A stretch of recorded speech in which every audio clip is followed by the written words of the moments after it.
안녕하세요. 천천히 전병선입니다. 지난 시간에는 요단강에서 인자로 태어나신 예수님께서 세례를 받으시고 물에서 나오시자 하늘로부터 이는 내 사랑하는 아들이요 내 기뻐하는 자라는 소리를 들으신 예수님께서 성령에 이끌려 광야로 나가셨다는 이야기로 끝을 맺었습니다. 오늘은 여러분들과 함께 그 광야에서 일어났던 일들에 대하여 이야기를 나눠보려고 합니다.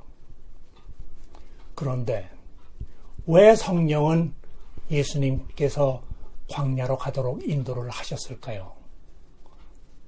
12살 때에 성전에 들려서 이는 나의 집이라고 말씀하셨던 예수님이었고, 하지만 그 후 30살이 될 때까지 평범한 인간들 사이에서 평범한 인간들로 살아온 예수님이었기 때문에 혹시 나에게 하늘로부터 주신 이는 내 사랑하는 아들이요 기뻐하는 자라는 그 말씀의 본뜻이 무엇인가를 한 번 더 헤아려 보고자 하는 마음은 없었을까요?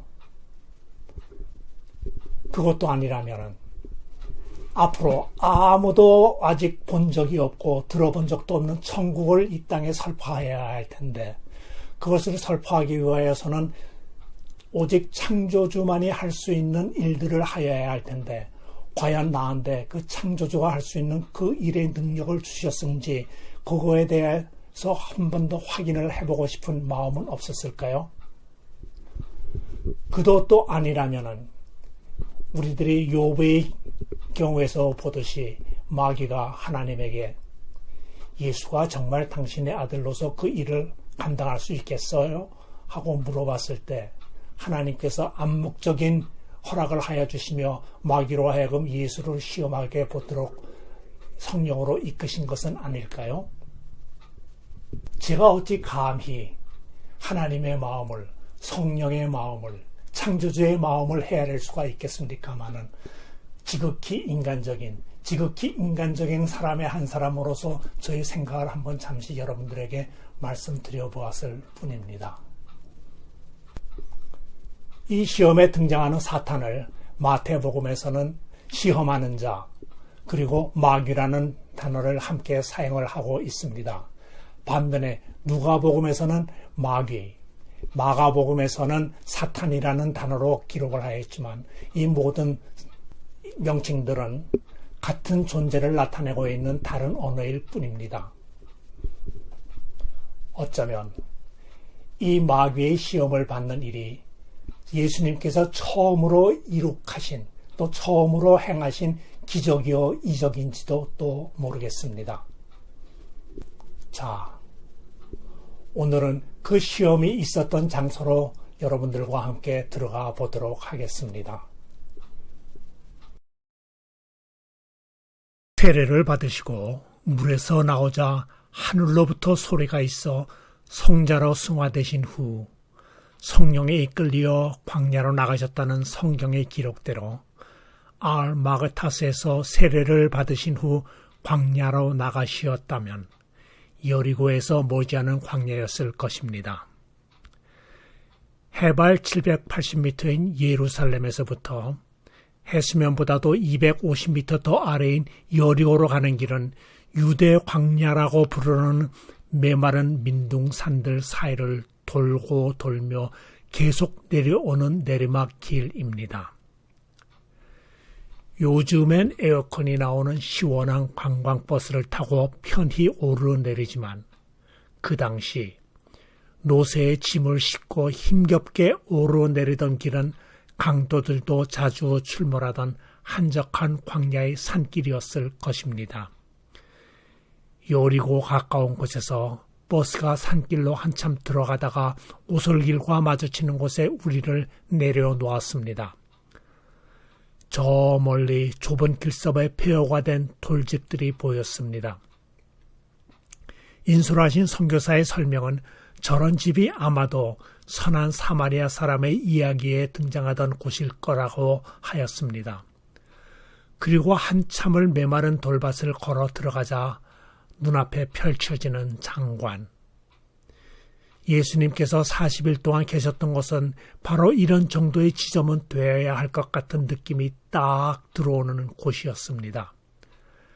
마침 하늘에 떠있는 뭉게구름이 누런 광야의 곳곳에 그늘을 두려 주었기에 햇볕을 받은 곳과 대비하여 보이는 전경은 거대한 화덕에서 누룩이 안 들어간 빵이 구워지는 것과 같은 착각이 들게 하기에 충분한 광야의 전경이었습니다.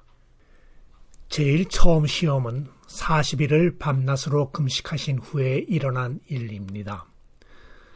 요즘도 기독교인들 중에는 40일 금식 기도를 하시는 분들이 많이 계십니다. 그러나 그 금식과 유대 광야에서의 주야로 이룬 금식하고는 완전히 다른 40일일 것입니다. 우리 인간은 어느 누구도 40일간 물도 안 마시고는 생존할 수가 없습니다. 더군다나 낮에는 메마른 열풍이 휘몰아치는 뜨거운 유대 광야가 밤에는 이슬이 내리도록 추워지는 그곳에서 40일을 주야로 지내셨다는 것은 인간으로서는 도저히 견딜 수 없는, 오로지 인간을 만드신 창조주만이 인간으로 변해야 할 수 있는 생명의 연속이요 또 다른 창조일 것입니다. 40일이 지난 후 시험하는 자가 예수께 나와서 이르되 내가 만일 하나님의 아들이거든 명하여 이 돌들로 똑덩이가 되게 하라고 시험을 합니다. 인간의 육신의 한계를 시험한 것이겠지요. 예수께서 기록되었으되 사람이 떡으로만 살 것이 아니요 하나님의 입으로부터 나오는 모든 말씀으로 살 것이라며 대답을 하시면 이제는 인자가 아니라 하나님의 아들 성자임을 보여준 대목이 아닐까요? 40일 동안 먹지도 마시지도 않고 살아갈 수 있는 인간의 한계를 넘으셨다는 증거를 보여주시며 말입니다. 이에 마귀가 예수를 거룩한 성으로 데려다가 성전 꼭대기에 세우고 이르되 내가 만일 하나님의 아들이거든 뛰어내리라. 기록되었으되 그가 너를 위하여 그의 사자들을 명하시리니 그들이 손으로 너를 받들어 발이 돌에 부딪히지 않게 하리로다 하며 또 의심을 유도하였습니다. 이에 예수께서 이르시되 또 기록되었으되 주 너의 하나님을 시험하지 말라 하였느니라 는 한마디로 제압을 하시었습니다. 창조주는 창조된 인간에 의해 증명받기 위해 시험당할 분이 아니라는 확정이었던 것 같습니다.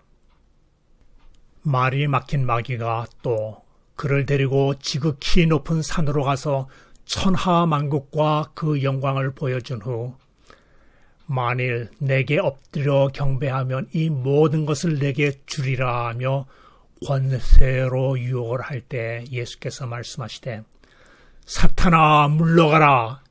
기록되었으되 주 너의 하나님께 경배하고 다만 그를 섬기라 하였느니라 시며 자신 있게 사탄을 꾸짖어 쫓아보내며 창조주 하나님만이 오로지 경배의 대상이심을 확실히 입증하셨던 것 같습니다.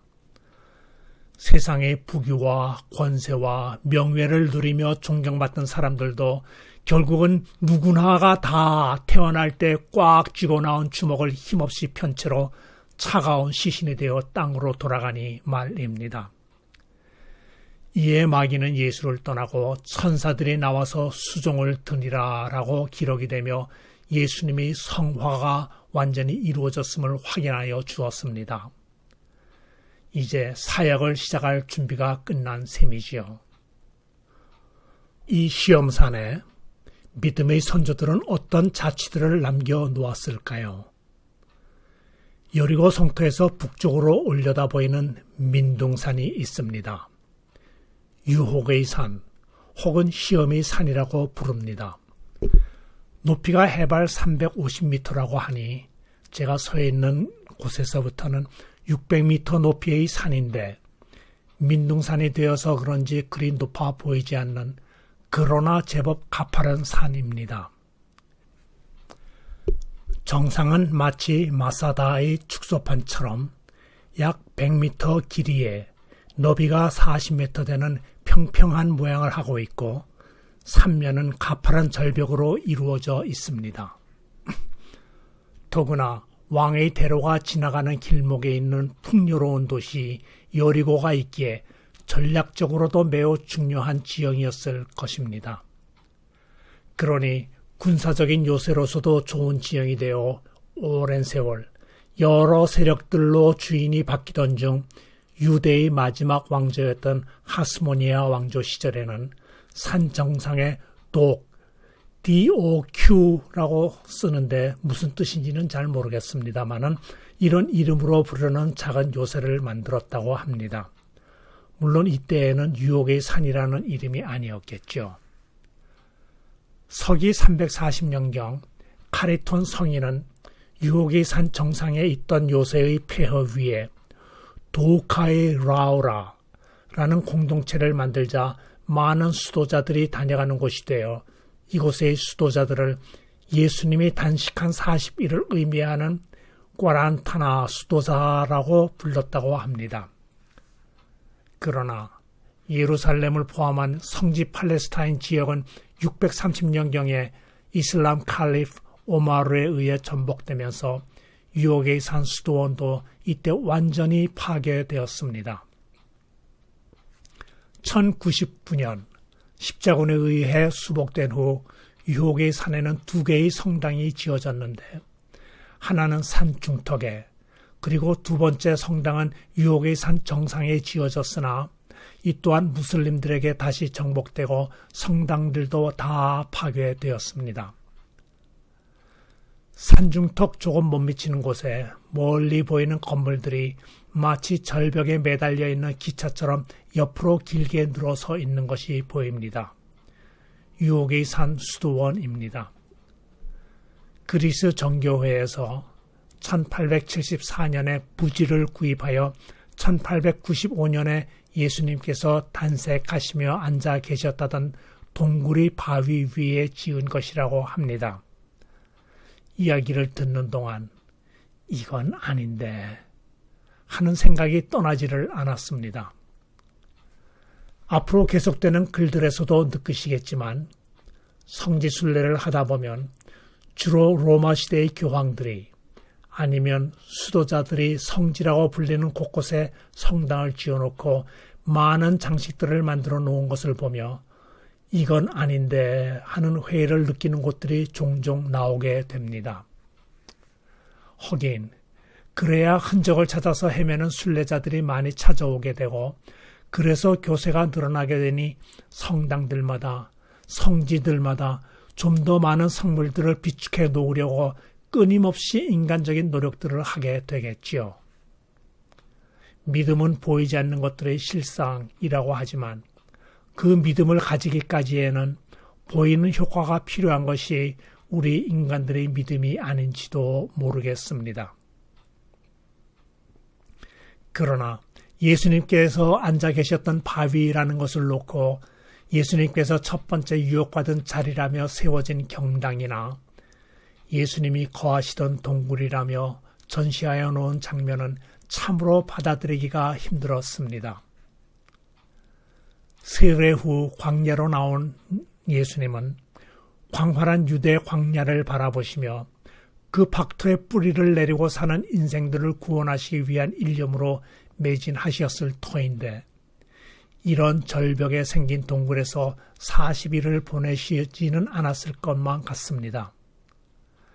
그러나 이 느낌은 저만의 느낌일 뿐 이곳에서 소개하는 대로 예수님께서 시험을 받으신 곳이 바로 여기라고 믿으며 경건함을 느끼는 사람들도 많이 있기에 오늘도 케이블카를 타고 이곳을 찾는 순례객들이 많은 성지인 것만은 사실임을 미리 부언해 두어야겠습니다. 구약에서는 야훼, 여호와 혹은 하나님이라는 단어와 성령이라는 단어가 함께 나타나고 있지만 성자라는 단어는 이는 내 사랑하는 아들이요 내 기뻐하는 자라 하시니라는 세례 후 하늘로부터 들려온 소리로 만들어질 수가 있었던 것 같습니다.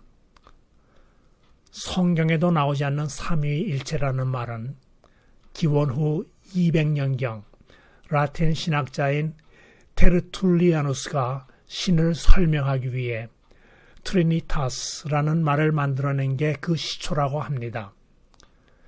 인자로 오신 예수님이 성자로 성화되어 후에 기독교에서 성부, 성자, 성령의 삼위, 즉 세위격, 세신격, 세 분으로 존재하지만 본질은 한 분 하나님이시라는 교리가 탄생하게 되었던 것입니다. 다음 시간부터는 예수님이 사역에 대하여 이야기를 나누려고 합니다.